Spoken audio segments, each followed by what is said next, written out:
L'élection, quelques mois plus tard, de M. de Chambrelien à la municipalité fut pour le Parti socialiste l'occasion d'une grande réjouissance et d'une fête triomphale. Bien qu'ayant depuis quelque temps pris ma carte au parti trotskiste, j'y fus tout de même convié en tant que petit frère de la grande gauche et protégé de Madame de Chambrelien. Plusieurs cadres présents ce soir-là dans le restaurant où nous banquetions avaient de même fréquenté les groupuscules d'extrême gauche durant leur jeunesse, et il leur paraissait donc que je ne pouvais être moi-même qu'un social-démocrate en puissance, et je suivais simplement le cursus traditionnel de tout militant, et que, comme prévu, je finirais par me recentrer à la faveur de l'âge et du compte en banque. À ces prévisions, bien sûr, je me récriais vivement, piqué au vif dans mon amour-propre, mais cela les confortait dans leur opinion. Eux aussi, à mon âge, avaient réagi de la même manière, tout cela était dans l'ordre des choses. Rien n'émeut plus un vieux notable que de retrouver dans la jeunesse la pureté qui fut la sienne.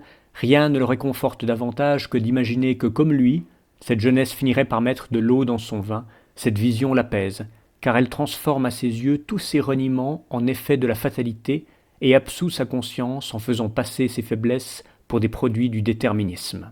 La fête battait son plein et Madame de Chambrelien, vêtue de sa plus belle robe, paradait parmi les invités de fort bonne humeur, contente de voir son mari honoré et propulsé à la tête de la municipalité, contente aussi de songer qu'elle aurait quartier libre plus souvent qu'à l'habitude, et qu'entre les réceptions officielles et les interminables séances de travail du nouvel élu, elle disposerait de ses journées et d'un certain nombre de nuits pour s'adonner au jeu de son goût, en compagnie de qui elle voudrait. Bien sûr d'avoir un tour à prendre dans ces jeux-là, je restais tranquille, conscient de mes atouts, et je passais de groupe en groupe avec mon verre pour saluer quelqu'un ou pour partir à la chasse au petit salé, l'essentiel étant d'éviter Madame de Chambrelien et ses agaceries dont l'audace et la familiarité me glaçaient d'effroi en société. J'avais beau mentir effrontément et me comporter en petit sacripant, pousser la muflerie jusqu'à me laisser pensionner par une classe que je méprisais et tromper la confiance de mon bienfaiteur en abusant de son hospitalité et de l'épouse qu'il avait laissée dans son lit, je ne concevais pas, en jeune helvète élevé dans les vertus protestantes, qu'on pût afficher ses forfanteries avec un tel aplomb. Qu'on ait ses faiblesses, ses péchés mignons, ses petits crimes, cela est bien humain, on n'en voit plus les gens en enfer pour si peu. Mais qu'on les montre, qu'on les dise, qu'on les revendique, voilà autre chose. Moi qui avais découvert la bourgeoisie à travers les tableaux qu'en avaient fait Flaubert ou Balzac, j'étais tout imprégné de cette hypocrisie d'un autre siècle, de cette décence consensuelle, fruit d'une ancienne éducation au nom de laquelle les maris infidèles avaient la délicatesse d'épargner à leurs femmes le scandale de leurs écarts. La pudeur, le respect et la bienséance étaient des qualités dont je me souciais peut-être peu, mais je les préférais 100 fois à cette utopie cruelle de la sincérité, cet étalage obscène par tous et devant tous de chaque petit vice, de chaque petite tromperie et de chaque petite honte complaisamment jetée sur la nappe de la salle à manger. Quelle drôle de franchise que celle qui boute le feu dans les repas de famille. Ne dit-on pas que seuls les ruisseaux sont transparents et que c'est précisément parce qu'ils manquent de profondeur ?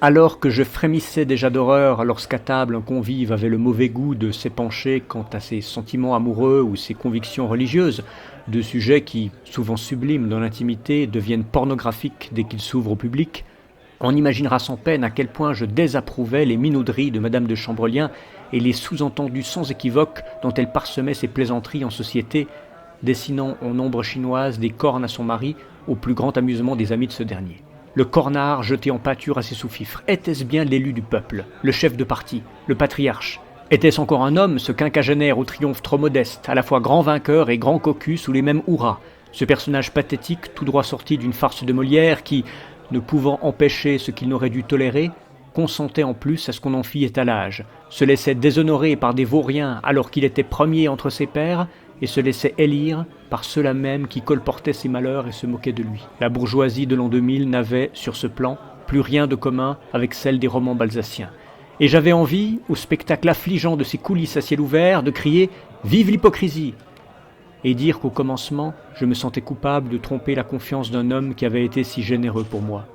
Mais était-ce encore un vol que de lui prendre ce qu'il défendait si mal ? Était-ce encore une infamie de le déshonorer dans l'ombre, quand il supportait lâchement que son épouse et ses amis le déshonorent en pleine lumière ? Était-ce un crime, vraiment, d'attenter à la réputation d'un homme qui semblait s'en soucier si peu ? Je n'ai jamais réussi à respecter quelqu'un qui ne se respectait pas lui-même. Dès cet instant, je n'eus plus aucun scrupule d'aucune sorte à prendre mes aises dans le lit du tribun. Ce dernier méritait sans doute les foudres qui s'abattaient sur sa tête, et je me laissais aller avec la bonne foi du barbare, à l'image de ces populations qui, entrer dans un pays étranger sur un tapis rouge, finissent par le mettre à feu et à sang avec la bénédiction des indigènes. Débarrassé de mes appréhensions, je n'en devenais que plus brave, et ma fougue, que plus rien n'entravait, devenait morgue, volonté de puissance. Je n'étais pas seul sur le carnet de balles, certes, mais j'aimais à croire que je ne comptais pas pour rien, et je riais franchement devant cette ultime subversion de l'ordre bourgeois qui poussait madame de Chambrelien à négliger son magistrat de mari à mesure qu'il gagnait en fortune et en pouvoir, et à rêver d'Apollon Rustaud qui sortirait de la tourbe pour ses beaux yeux. Il faut ici que je m'arrête, maître, sur un épisode un peu grivois qui, je l'espère, ne va pas vous indisposer, mais que je tiens à vous raconter car il vous en apprendra un peu plus sur le milieu à la périphérie duquel j'errais et que je tente de vous décrire, et parce qu'il vous divertira. Je le devine à votre sourire complice. Quelques semaines après cette élection, alors que la nouvelle législature de l'exécutif communal avait commencé et que M. de Chambrelien était rentré dans ses fonctions, son épouse me proposa de fêter mon anniversaire. Je venais d'avoir 18 ans, en m'invitant à un bon repas suivi d'une surprise. Une surprise qui plaira à mon petit citoyen, m'avait-elle annoncé sur un ton qui se voulait énigmatique, mais prononcé avec un je ne sais quoi de licencieux qui ne laissait guère de doute sur la nature de cette surprise. Pourtant, si j'avais bien deviné le genre dont relevait cette dernière, j'en ignorais les détails et j'étais loin d'imaginer quelle nouvelle fantaisie avait pu émerger dans l'imagination prolixe de ma maîtresse. Ne souhaitant pas que nous sortions au restaurant depuis qu'elle avait cru comprendre que les gens commençaient à jaser sur son compte, l'idéal de transparence avait tout de même ses limites, elle commanda des plats chez un traiteur et nous soupâmes sous la véranda de la villa. C'était sans doute le meilleur expédient car madame de Chambrelien cultivait la plus grande ignorance quant aux arts de la table. Ayant compris très jeune, à la sortie d'une conférence, que le fait de savoir préparer un repas ou nettoyer un carreau faisait partie des stigmates infamantes de la femme opprimée, elle avait résolu de se libérer de la phallocratie toute-puissante en faisant le serment de ne plus toucher une casserole ou un balai jusqu'au jour où serait consacrée l'égalité des sexes. Je ne suis pas sûr que son mari fût plus compétent qu'elle en la matière, mais il gagnait suffisamment d'argent pour engager les services d'une cuisinière et d'une femme de ménage, ce qui fait que tout allait pour le mieux dans la maisonnée. Mais ce soir-là, la cuisinière n'était pas là car il était déjà tard et la maîtresse de maison commençait à s'en méfier un peu, la suspectant de colporter plus loin certains bruits dont elle aurait été entre ses murs l'auditrice indiscrète. Vous verrez de surcroît que la décision de lui donner son congé à cette occasion était un choix dicté par la sagesse. Le repas fut délicieux et généreusement arrosé de champagne ramené de la cave personnelle du nouveau ministre. Entre quelques amabilités, madame de Chambrelien me rappela à plusieurs reprises quel nouveau droit j'acquérais avec ma majorité, comment je devrais en faire usage, et qu'elle ne doutait pas qu'armé de ma foi socialiste et de ma carte d'électeur, je saurais donner à cette dernière toute sa valeur en me comportant en bon citoyen. Après ce petit catéchisme civique, et comme nous prenions le dessert, on sonna à la porte. Les amants de femmes mariées ont su garder, plus que les autres, les vieux instincts de nos ancêtres cavernicoles qui, ne dormant jamais que d'un œil et vivant dans un état constant de vigilance, restent toujours aux aguets, l'oreille à l'affût du feulement des bêtes sauvages. Je bondis de ma chaise comme un ressort, cherchant des yeux un endroit où me cacher ou une porte dérobée, attendant que mon hôtesse veuille bien m'indiquer une penderie ou me retirer, comme dans tout bon vaudeville qui se respecte. Madame de Chambrelien rit de bon cœur de ma panique, pensant sans doute que cette réaction n'était pas digne du barbare qu'elle souhaitait que je fusse. Elle me dit, en clignant de l'œil, que ça ne pouvait pas être son mari, absent de la ville toute la semaine, et que je n'avais aucune inquiétude à avoir. Avec une légèreté qui me laissa pantois, elle me fit signe de l'attendre et se leva pour aller ouvrir. J'entendis dans le vestibule ces salutations chaleureuses, suivies d'une autre voix de femme. Quelques secondes après, je la vis reparaître, très souriante, accompagnée d'une jeune femme noire vêtue fort élégamment. Cette dernière me salua avec beaucoup de courtoisie et me gratifia d'un sourire charmant auquel je répondis comme je pus, en balbutiant quelques mots aimables. « Vous arrivez à point nommé, mademoiselle. Nous allions justement entamer un tiramisu dont vous me direz des nouvelles. » minauda madame de Chambrelien en la faisant asseoir à table et en lui servant d'office une coupe de champagne.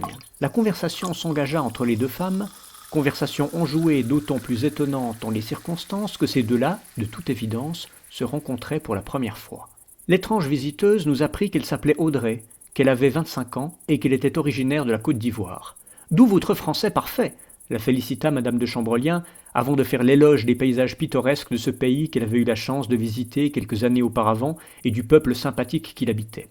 Elle prit soin, après ce compliment, de déplorer la manière intolérable dont les Français se comportaient dans cette ancienne colonie et d'assurer à son invité qu'elle partageait de tout cœur les vues progressistes de ceux de ses compatriotes qui avaient jugé nécessaire, en dernier recours, d'appeler au pogrom contre la présence des Blancs en terre ivoirienne. À cette apologie de l'émeute raciale, je manquais de m'étouffer avec mon tiramisu.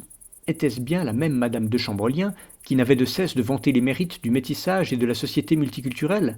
Considérant que ce n'était pas le moment adéquat pour éclaircir cette question, je crus d'ailleurs remarquer à l'expression d'Audrey que ce sujet de conversation ne la mettait pas particulièrement à l'aise, je suspendis mon jugement et songeai que, n'étant adulte que depuis quelques jours, certaines complexités du monde des grandes personnes m'échappaient encore.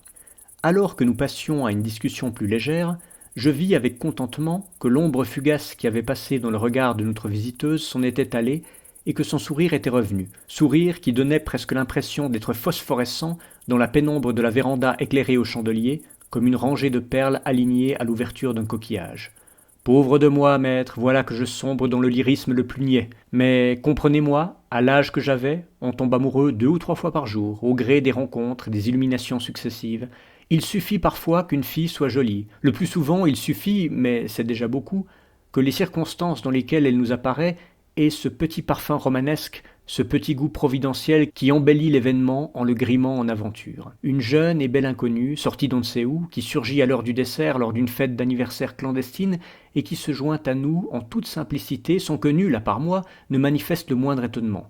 Il y avait là, vous le sentez bien, tous les éléments d'une aventure. Le regard de Madame de Chambrelien brillait d'une joie étrange. Passablement enivrée par le champagne, elle gloussait d'une manière singulière, me jetant de temps à autre des regards déconcertants, et dévorait des yeux son invité en affichant son sourire des grands jours. Lorsque nous nous levâmes pour passer au salon, je remarquai qu'elle titubait un peu. Une fois assise dans son fauteuil, elle indiqua la salle de bain à Audrey qui lui avait demandé où elle pouvait aller se rafraîchir. Me retrouvant brièvement en tête-à-tête avec la maîtresse de maison, je ne cachai plus mes interrogations et lui demandai qui était donc cette jeune femme dont la présence inattendue ne semblait pas la surprendre outre mesure, mais qu'elle paraissait n'avoir jamais vue auparavant. Elle répondit par un sourire franchement égriard et me dit à mi-voix, pour ne pas être entendue de la salle d'eau, « Je t'avais bien dit que je t'avais préparé une surprise. » Je haussai les sourcils, elle éclata de rire. « C'est pourtant clair, non ? Tu ne m'avais pas dit que tu fantasmais sur les femmes de couleur ?» Je demeurai bouche bée, ayant peur de comprendre. La surprise, c'était... Je me souvins que j'avais en effet, quelque temps plus tôt, confessé à Madame de Chambrelien, à l'heure où les amants reprennent leur souffle, que je n'étais pas insensible au charme et à la plastique des Africaines, et que c'est non sans plaisir que je les regardais passer depuis les terrasses au début de l'été, lorsque, les premières, elles étrennent les jupes courtes et les débardeurs de saison. Elle avait accueilli ma remarque avec une indifférence apparente, mais l'idée avait dû cavaler un moment dans sa tête, puisqu'elle avait résolu de m'offrir. On ne se méfie jamais assez des indiscrétions lâchées sans y penser dans un coin de l'oreiller. J'avais parlé de façon anodine de ce vague fantasme qui n'avait rien d'obsessionnel et qui n'était pas, je crois, particulièrement original. Et voilà qu'à quelques pas de moi, éclaboussant son visage d'ébène sous le jet du robinet, ledit fantasme se trouvait personnifié, convoqué au nom de mon bon plaisir à fêter le jubilaire avec, comme entremetteuse, la femme dont j'honorais la couche depuis maintenant 7 mois. Ô délice de l'hédonisme bourgeois! L'existence serait trop courte et la frustration de nos désirs trop insupportable. Est-ce cela la leçon que vous vouliez me donner, ô mon opulente préceptrice? Le renoncement est bon pour les gens de peu, cela forme le caractère, mais nous, ma chère, au point d'excellence qui est le nôtre, qu'avons-nous besoin de caractère? Plusieurs idées confuses brinque-ballaient en mon fort intérieur. Tout ce que je pus répondre fut « femme de couleur ». Je n'aime pas beaucoup cette expression. Tu ne préférerais tout de même pas que je l'appelle négresse, pouffa Madame de Chambrelien, se gaussant de sa propre grossièreté. Non, ce n'est pas ce que je voulais dire. Nous n'eûmes pas le loisir de poursuivre ce débat lexical, car nous entendîmes le bruit de la porte de la salle de bain qu'on refermait, et Audrey réapparut dans le salon. Apparition était le terme qui convient. C'était toute la licence des loupanards les plus huppés d'Abidjan qui venaient se donner en spectacle au cœur de la nuit helvète. La femme que j'avais devant moi n'était plus la même que celle qui, quelques minutes auparavant, repensait au pogrom ivoirien en dégustant du tiramisu.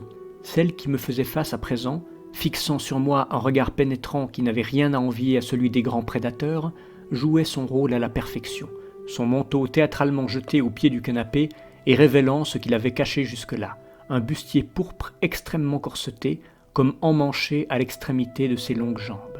Elle se déhanchait au rythme d'une musique imaginaire et sa jolie tête, au gré des mouvements souples de sa nuque fine, semblait comme rouler d'une épaule à l'autre.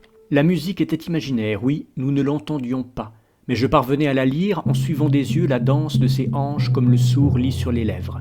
Galbée, racée, vertigineuse, son corps entier, sublime mécanique, n'était qu'une seule machine de guerre, qu'un seul formidable roulement à billes, une œuvre d'art cinétique, nerveuse, saccadée, prête à bondir. Tiraillé entre des impératifs qui n'avaient pas tous la même force, vous aurez deviné sans doute lequel prédominait à ce moment-là, je me tournai, muet, vers madame de Chambrelien, comme pour prendre conseil d'elle, tacitement, ou guetter son feu vert. Mais elle ne m'accorda pas même un regard. Elle admirait la démonstration lascive d'Audrey avec un sourire que je ne lui connaissais que trop bien, et j'en déduisis qu'il n'était pas nécessaire d'être mâle pour se laisser fasciner par un spectacle tel que celui qui se déployait sous nos yeux. Bien entendu, le plan de madame de Chambrelien allait se dérouler exactement comme elle l'avait prévu, car sa longue expérience des hommes lui avait appris qu'il existait certaines constantes dans les réactions de ces derniers, qu'à mesure qu'on se rapproche de la bête, on s'éloigne de la liberté, et qu'une fois livré à l'autorité des sens, je me résumerais, comme tous les autres, à une simple équation entièrement déterminée. Le goût du champagne, le choc des contradictions, un certain sentiment irritant d'incompréhension allaient d'abord me déconcerter, bien sûr, et compte tenu de cette tendance à l'orthodoxie qui me caractérisait et que ma maîtresse n'ignorait pas, je tenterais vainement de me mettre en règle avec ce que je pensais être mon idéologie. J'essaierais, la tête embrumée, de résoudre ces contradictions, au moins pour me donner bonne conscience, à défaut de comprendre vraiment ce qu'il aurait été juste de faire. Mais je me laisserais croire, en dernier recours, que le seul moyen de les résoudre était d'y sombrer, de s'y abandonner, persuadé au moins que seul ce à quoi on ne résiste plus cesse de persister. Madame de Chambrelien avait vu juste.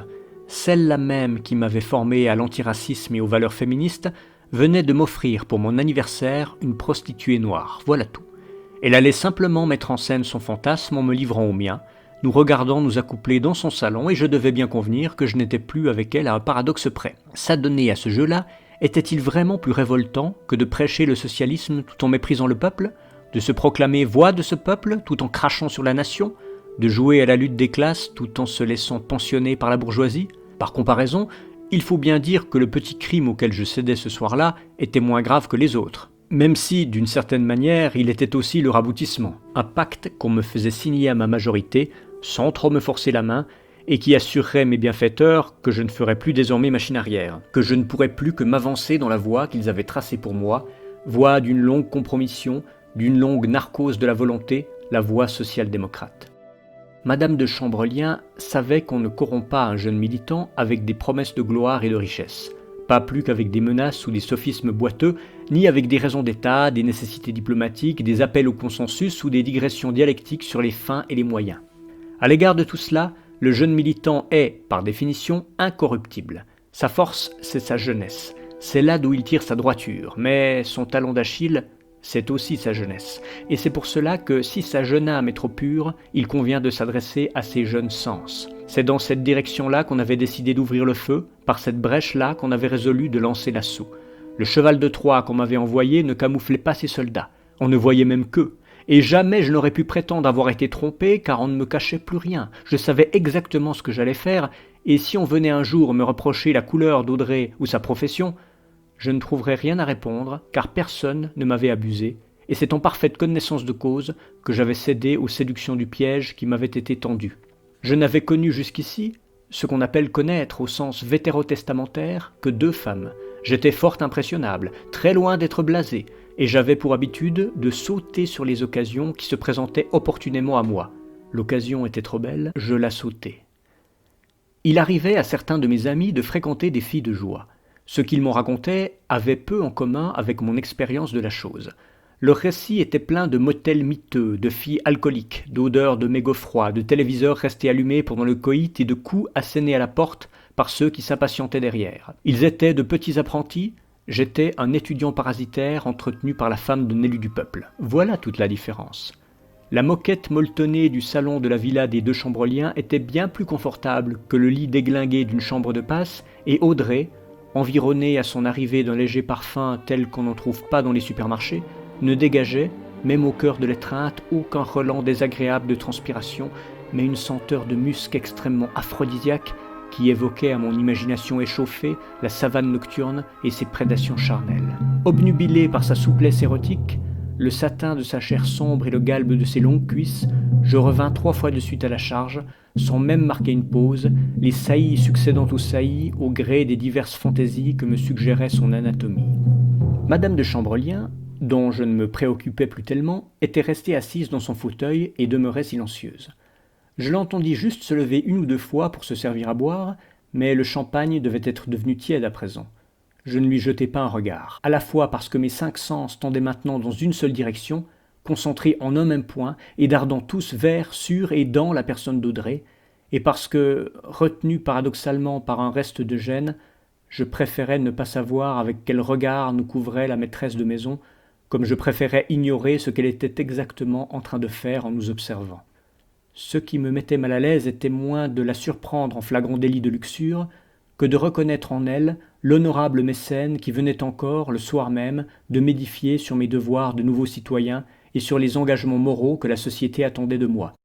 Foulons aux pieds, madame, tous les termes de ce prêche républicain, puisque c'est vous qui m'y invitez.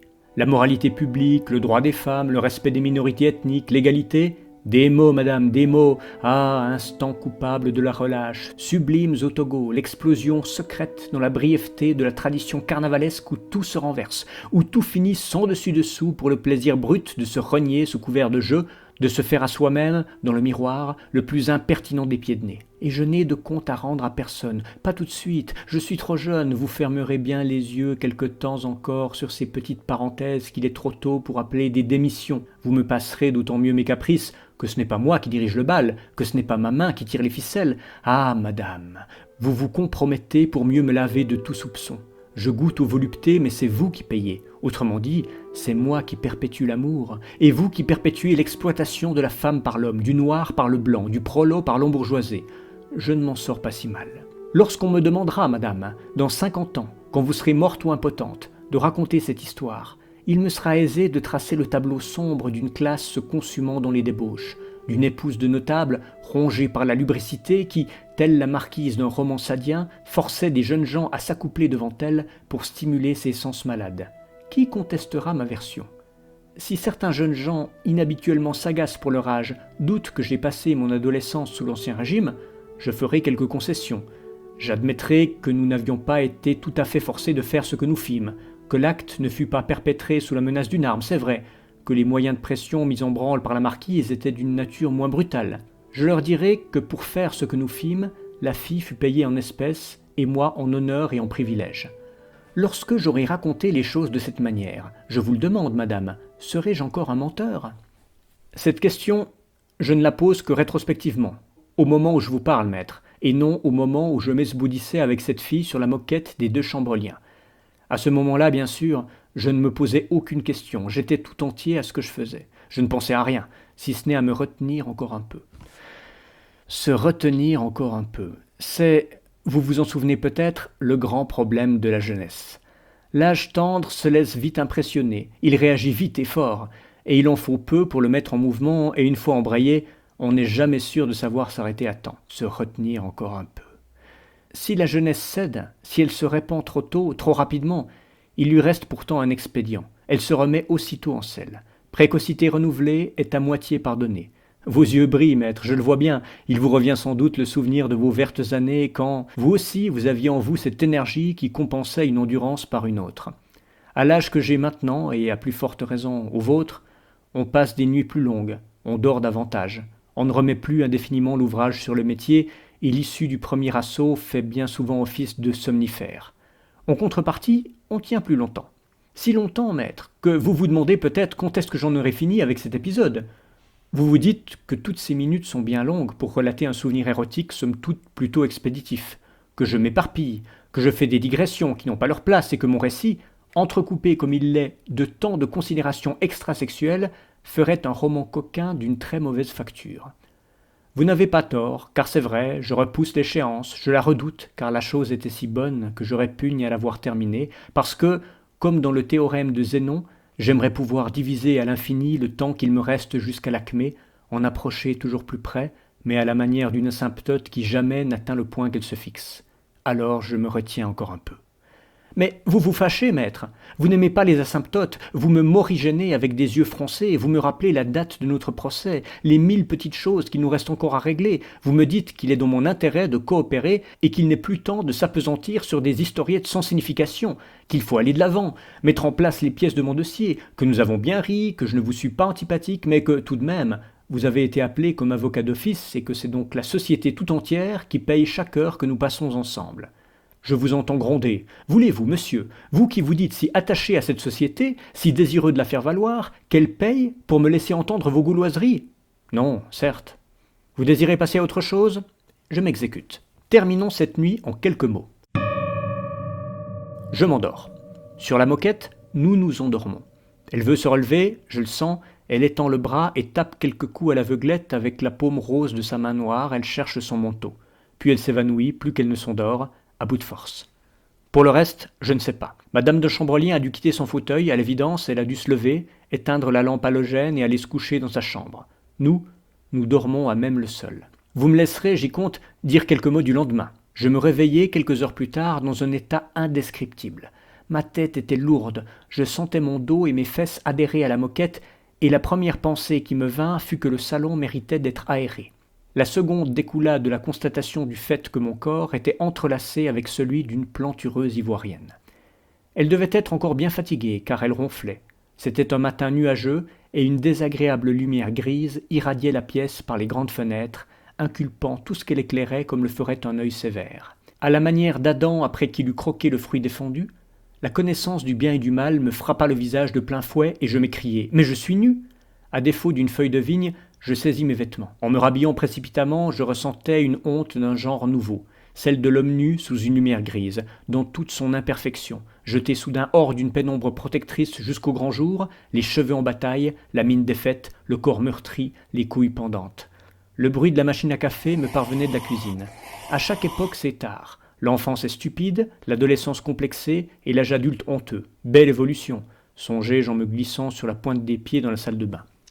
Précipitamment, je me nettoyai la figure et tentai de mater à grande eau les ridicules épis qui résistaient, comme chaque matin, aux coups de peigne. Mais ce n'était pas un matin comme les autres. Il y avait une femme étendue sur la moquette, et elle n'allait sans doute pas tarder à s'éveiller. Cette idée m'était très déplaisante. De ce jour, je résolus, pour mes amours futurs, de toujours me retirer avant l'aurore, histoire de laisser un bon souvenir, de partir sur une bonne impression. Je me tins en effet durant plusieurs années à la stricte observance de ce coitus interruptus. Nous ne sommes vraiment beaux qu'à la lueur des chandelles et avec un peu de champagne dans les veines, le reste n'est qu'accommodement. Armé d'une dignité vacillante, je revins dans le salon où Madame de Chambrolien, empaquetée dans son peignoir molletonné, avait dressé la table du petit déjeuner. Comme je versais le café, j'entendis Audrey soupirer doucement et je vis, au pied du fauteuil, son corps d'ambre se mouvoir lentement, tout en féline souplesse. Sans même ouvrir les yeux, elle se laissa rouler sur le dos, juste sous la fenêtre, et bâilla silencieusement. Un bâillement profond et léonin. Elle étira langoureusement ses membres, formant comme une étoile sur le sol, étoile noire sur la moquette blanche, et brillant tout de même de toute l'impudeur sauvage de ses deux cuisses rêveusement écartées et de ses deux seins fermes pointant vers le plafond. Ce n'était plus mes sens qui m'empêchaient de détourner les yeux, c'était quelque chose de plus intime, de plus inconfortable aussi. Audrey avait ouvert les yeux. Elle s'assit, sans prendre appui sur ses bras, puis de la même manière se leva et se dirigea vers la salle de bain où, la veille, elle avait laissé ses vêtements avant de se changer, sans gêne apparente et sans se presser. Il est inutile d'en dire plus sur ce funèbre petit déjeuner, sur le détachement tranquille d'Audrey, l'indifférence goguenarde de Madame de Chambrolien et ma discrète mortification. Et les femmes d'échanger des banalités matinales avec un aplomb à figer les sangs, et votre serviteur de se cacher au fond de son bol de céréales, son oxygène châtré par deux souffles tout arrogants de progestérone, et enfin, chacun de se séparer dans les meilleurs termes du monde et de retourner à ses affaires, l'une vers son prochain client, l'autre vers son prochain amant et le troisième vers sa prochaine contre-révolution.